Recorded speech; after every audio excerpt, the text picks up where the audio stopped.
இளநீர் பாயாசத்தை வீட்டிலேயே எப்படி ஈஸியாக பண்ணலான்னு பார்க்கலாம். அஸ்ஸலாமு அலைக்கும். வெல்கம் டு ரியா சமையல். இன்னைக்கு நம்ம பார்க்க போகிற ரெசிபி ஒரு யம்மியான ரெசிபி. இளநீர் பாயாசம் பார்க்க போகிறோம். இளநீர் பாயாசம் ரொம்ப டேஸ்ட்டாக இருக்கும். ஒரு சில ஹோட்டல்ஸில் மட்டும்தான் இளநீர் பாயாசம் இருக்கும். இளநீர் பாயாசம் ரிச் அண்ட் காஸ்ட்லி ரெசிபி. ஆக்சுவலாக ஹோட்டல்ஸில் நான் சாப்பிட்ட வரைக்கும் இளநீர் பாயாசத்தோட ப்ரைஸ் அபவ் 100 தான். இளநீர் பாயாசத்துக்காக ரபடி பண்ணிட்டுருக்கிறேன். ஆல்மோஸ்ட் ரபடி ரெடி ஆயிடுச்சு. நான் ரபடி பண்ணுறதுக்கு 3/4 லிட்டர் அளவுக்கு பால் எடுத்து ரபடி பண்ணிட்டுருக்கிறேன். இப்போ இளநீர் பாயாசத்துக்கு தேவையான ஸ்வீட்டை இந்த நான் ரபடியில் சேர்த்த போகிறேன்.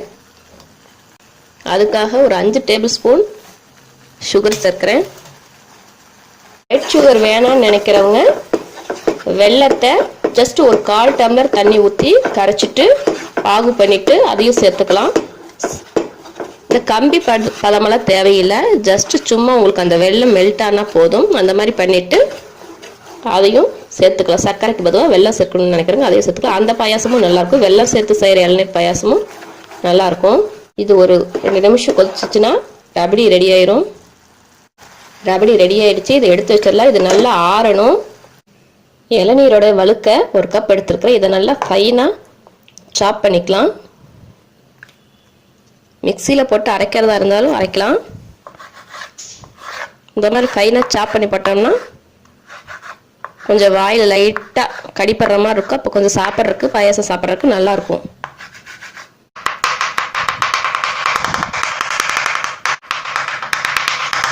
நல்லா கொத்துக்கறி மாதிரி பண்ணியாச்சு. இதை எடுத்துடலாம். எடுத்து ஒரு பவுலில் போட்டு வச்சுக்கலாம். இளநீ தண்ணி 1 கப் எடுத்துருக்கிறேன். இது ரபடி, இதுவும் 1 கப். ரபடி வந்து ரூம் டெம்பரேச்சரில் இருக்கணும், சூடாக இருக்கக்கூடாது. அப்புறமா இது தேங்காய் பால்.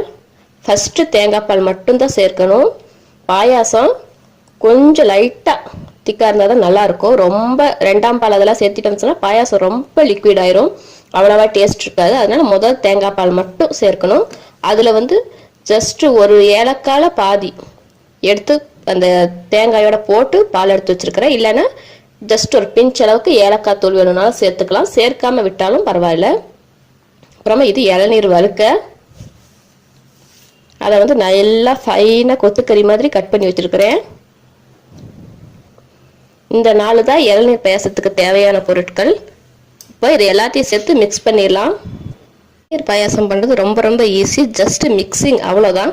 நீங்கள் ரபடியும் தேங்காய் பாலும் ஏற்கனவே பண்ணி வச்சிட்டிங்கன்னு சொன்னால் ஜஸ்ட் மிக்சிங், அவ்வளோதான் இளநீர் பாயாசம். இந்த 2 எடுக்கிறதுக்கு தான் ஜஸ்ட் ஒரு 5 மினிட்ஸ். ரபடி கொஞ்சம் டைம் எடுக்கும். உங்களுக்கு ரபடி இல்லைன்னு சொல்லி சொன்னால் கோவா சேர்த்துக்கலாம். Sweetless khoa, sweet khoa or condensed milk எது வேணாலும் ஆட் பண்ணிக்கலாம். இப்போ எல்லாத்தையும் ஆட் பண்ணிடலாம். இளநீர் தண்ணி, தேங்காய் பால், ரபடி. ரபடியில் நான் சர்க்கரை சேர்த்துருக்கேன். அதனால இந்த பாயசத்துக்கு வேணுங்கிற சர்க்கரை இந்த ரபடியிலேயே நான் சேர்த்திட்டேன். அதனால் இனி நான் சர்க்கரை சேர்க்க போகிறதில்ல. ஃபைனலாக இந்த இளநீர் வழுக்க எல்லாத்தையும் சேர்த்து நல்லா மிக்ஸ் பண்ணிக்கலாம். இளநீர் பாயாசம் ரெடி ஆயிடுச்சு. இதை ஒரு 1 மணி நேரம் ஃப்ரிட்ஜில் வச்சுட்டு சர்வ் பண்ணலாம். பாருங்கள், கொஞ்சம் லைட்டாக திக்காக இருக்குது. இப்படி தான் இருக்கணும். ரொம்ப லிக்விடாக இருந்தால் பாயாசம் நல்லா இருக்காது. இருந்தாலும் நாம் எப்பவும் செய்கிற அந்த மாதிரி பாயாசம் அளவுக்கு இந்த பாயாசம் திக்கு இருக்காது தான். டேஸ்டியான இளநீர் பாயாசம் ரெடி. சப்ஸ்கிரைப் பண்ணுங்க. அப்படியே பக்கத்தில் இருக்க பெல் சிம்பிளையும் கிளிக் பண்ணிடுங்க.